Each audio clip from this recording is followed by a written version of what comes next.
But with the politics of the weekend, and there's just no one that can help us better on the broad vision of what in God's name is going on in the heat. I mean, first of all, Tina, let's cut to the chase. Emma Raducanu, she tells Andy Murray she won't play doubles. Then she goes out and loses at Wimbledon. I mean, it was saved for the United Kingdom by Sir Lewis Hamilton winning the British Grand Prix. How did Britain get through the weekend? Well, don't forget the European Football Championships. Oh boy, that's right. Yeah, the UK won there as well. No, it's a good mood in London, dare I say, despite the fact that it did pour all weekend. We had elections where nobody objected, and right. and everybody politely handed over, and the moving van has already come and taken Rishi Sunak's stuff. So that was very civilized. Paul he had an umbrella and a drink on his deck here. It's like 102 degrees here, Tina. And he said, get Tina Fordham. And he did so because the arch question in America Drive Time this morning is, what is the United Kingdom election? What does the French election mean for the first Tuesday of November in America? What do we take away? It's a $1 million question, or maybe more. Analysts are like traders. We like to spot patterns, but it isn't very obvious what the implications might be for the U.S., except that surprises happen in democracies. In France, a surprise really happened. I mean, even though we observed how this very unusual to the American political mind, this collaboration between different parties, where candidates would drop out of races that were calculated so that the end goal of keeping out the far right would be achieved. Even then, the polls on Friday in France did not put this new left coalition in first place, and we went into the weekend still thinking that the front, I can't remember what they're called now. That's okay, I can't either. FN would be, the far right party would be the largest in parliament. We all were told that. Every poll Friday confirmed it.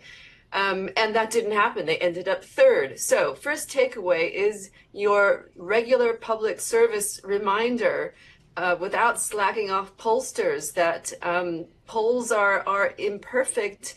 People change their minds, and human behavior is incredibly difficult to model. So that is something we should take away into the US elections, when we still have such narrow margins within the margin for error. So that's point one. Surprises and polling errors are with us.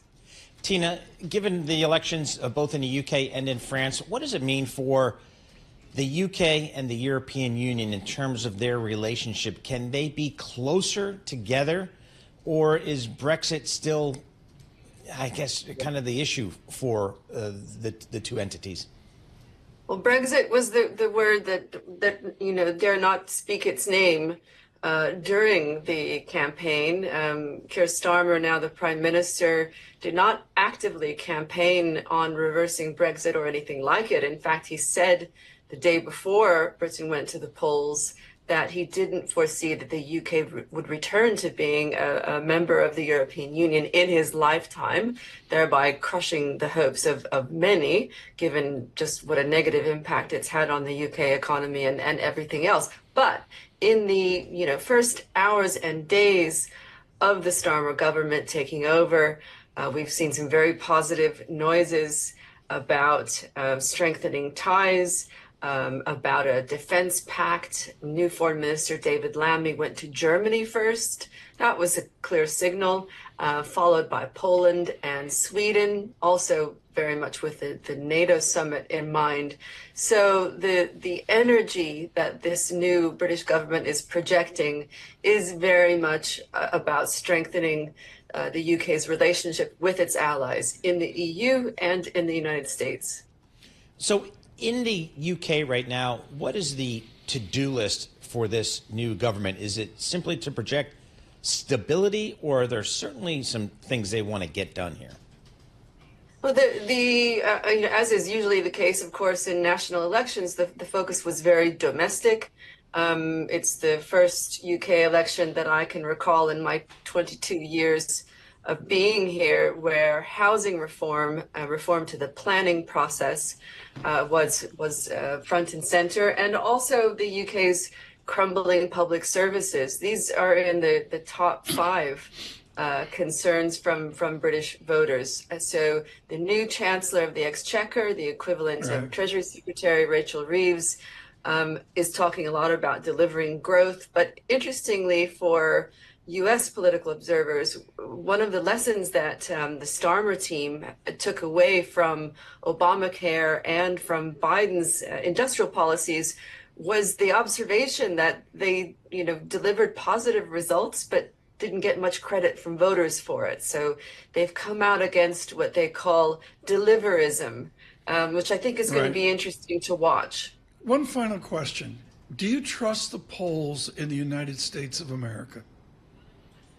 I mean, trust sounds like it's something almost. Are they useful? Are they emotional. useful?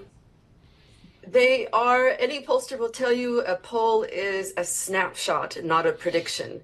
Everybody seems to forget this. It's a snapshot of where public opinion is today. Do I trust the polls? I certainly use them as the only available quantitative measure, and I think that most people's gut instincts are terrible when it comes to reading the public mood. But the same with prediction markets, Tom. They are always wrong, and yet they're cited in every single sell-side research report.